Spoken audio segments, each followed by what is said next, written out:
हुकूमत ने दहशत गर्दी के बढ़ते वाक़यात के खिलाफ हिकमत अमली बनाने के लिए पार्लिमानी कौमी सलामती कमेटी का इजलास तलब करने का फैसला कर लिया।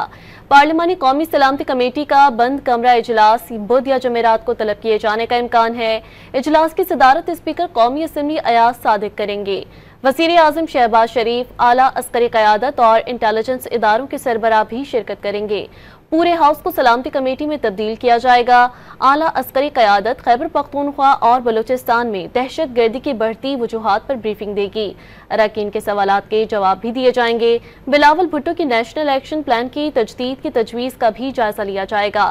पार्लियामेंट के फैसले की रोशनी में दहशत गर्दों के खिलाफ ऑपरेशन में तेजी लाने से मुतालिक फैसले होंगे। हुकूमत ने दहशत गर्दी के बढ़ते वाक़यात के खिलाफ हिकमत अमली बनाने के लिए पार्लिमानी कौमी सलामती कमेटी का इजलास तलब करने का फैसला कर लिया। पार्लिमानी कौमी सलामती कमेटी का बंद कमरा इजलास बुध या जमेरात को तलब किए जाने का इम्कान है।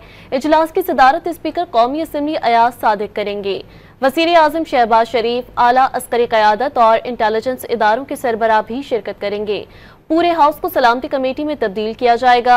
आला अस्करी क़यादत खैबर पख्तूनख्वा और बलूचिस्तान में दहशत गर्दी की बढ़ती वजूहात पर ब्रीफिंग देगी। अरकान के सवालात के जवाब भी दिए जाएंगे। बिलावल भुट्टो की नेशनल एक्शन प्लान की तजदीद की तजवीज़ का भी जायजा लिया जाएगा। पार्लियामेंट के फैसले की रोशनी में दहशत गर्दों के खिलाफ ऑपरेशन में तेजी लाने से मुतालिक फैसले होंगे।